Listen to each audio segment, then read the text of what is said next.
नमस्कार, मैं गुड़िया शाह। गुड मॉर्निंग स्टडी में आपका स्वागत है।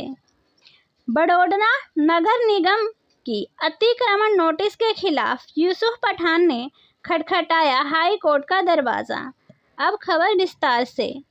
पूर्व भारतीय क्रिकेटर और तृणमूल कांग्रेस के नवनिर्वाचित सांसद यूसुफ पठान ने गुरुवार को बड़ौदा नगर निगम की ओर से जारी उस नोटिस के खिलाफ गुजरात हाई कोर्ट का दरवाज़ा खटखटाया जिसमें उन्हें निगम के स्वामित्व वाली एक जमीन पर कथित अतिक्रमण हटाने का निर्देश दिया गया था।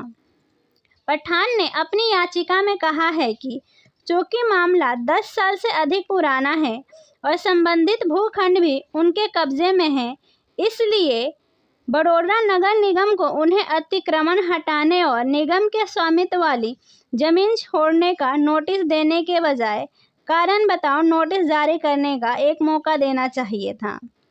गुजरात सरकार ने खारिज किया था बड़ौदा नगर निगम का प्रस्ताव। सांसद यूसुफ पठान की तरफ से यह भी दलील दी गई है कि गुजरात सरकार ने 2014 में पठान को जमीन बेचने के बीएमसी के प्रस्ताव को खारिज कर दिया था, जबकि राज्य सरकार जमीन की बिक्री से इनकार नहीं कर सकती क्योंकि यह राज्य सरकार की नहीं बल्कि नगर निगम की जमीन है। न्यायमूर्ति संगीता हुसैन की एकल पीठ ने पठान की ओर से पेश वरिष्ठ अधिवक्ता यतीन ओझा की दलीलें सुनने के बाद बीएमसी के वकील से शुक्रवार को अगली सुनवाई में नगर निकाय का पक्ष रखने को कहा।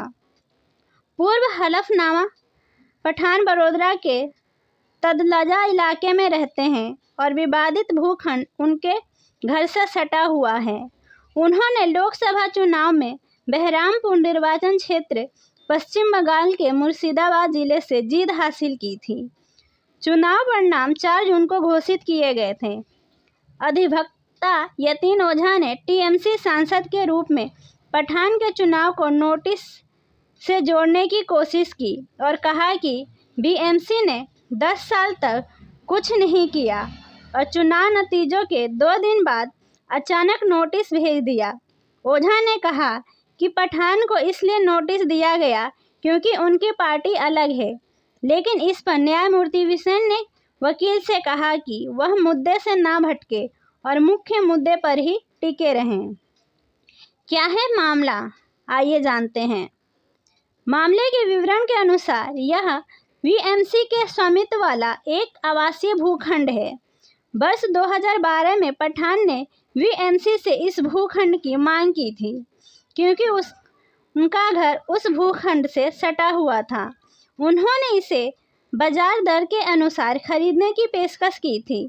हालांकि पठान को जमीन बेचने के प्रस्ताव को बीएमसी ने 2014 में मंजूरी दे दी थी, लेकिन राज्य सरकार ने अपनी मंजूरी नहीं दी क्योंकि वही इसका अंतिम प्राधिकरण थी। ओझा ने कहा कि हालांकि तब से यह जमीन पठान के ही कब्जे में है। ओझा ने कहा कि बीएमसी ने यूसुफ पठान और उनके क्रिकेटर भाई इरफान पठान को उनके योगदान के लिए यह भूखंड देने का फैसला किया था क्योंकि वे इस प्रस्ताव को मंजूरी दिए जाने के समय भारतीय टीम में थे।